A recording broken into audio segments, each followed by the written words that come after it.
महाराजा विक्रमादित्य प्रायः अपने देश की आंतरिक दशा जानने के लिए वेश बदलकर पैदल घूमने जाया करते थे। एक दिन घूमते घूमते एक नगर में पहुंचे।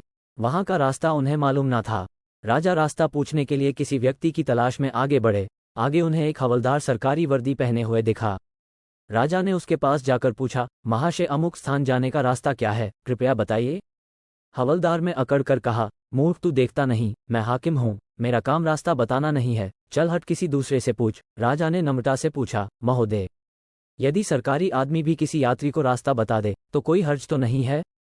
खैर मैं किसी दूसरे से पूछ लूंगा, पर इतना तो बता दीजिए कि आप किस पद पर काम करते हैं?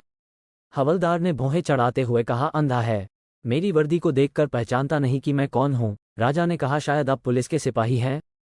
उसने कहा, नहीं, उससे ऊंचा। तब क्या नायक हैं? नहीं, उससे भी ऊंचा। अच्छा तो आप हवलदार हैं?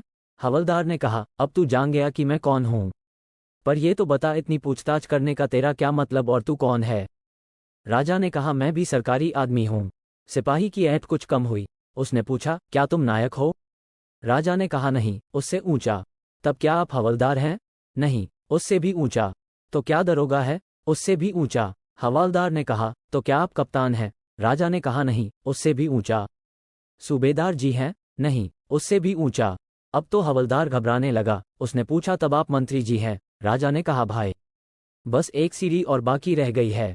सिपाही ने गौर से देखा तो शादी पोशाक में महाराजा विक्रमादित्य सामने खड़े हैं। हवलदार के होश उड़ गए। वह गिड़गिड़ाता हुआ राजा के पांव पर गिर पड़ा और बड़ी दीनता से अपने अपराध की माफी मांगने लगा। राजा ने कहा, माफी मांगने की कोई बात नहीं है, मैं जानता हूं कि जो जितने नीचे है वो उतने ही करते हैं। जब तुम बड़े बनोगे तो मेरी तरह तुम भी नम्रता का बर्ताव सीखोगे। जो जितना ही ऊंचा है वो उतना ही सहनशील एवं नम्र होता है, और जो जितना नीच एवं ओछा होता है वो उतना ही ऐठा रहता है। दुष्ट व्यक्ति के पास विद्या हो तो वो विवाद करता है, धन हो तो घमंड करता है, और यदि शक्ति हो तो दूसरों को परेशान कर है। वही साधु प्रकृति का व्यक्ति विद्या ज्ञान देने में, धन दान देने में और शक्ति दूसरों की रक्षा करने में खर्च करता है।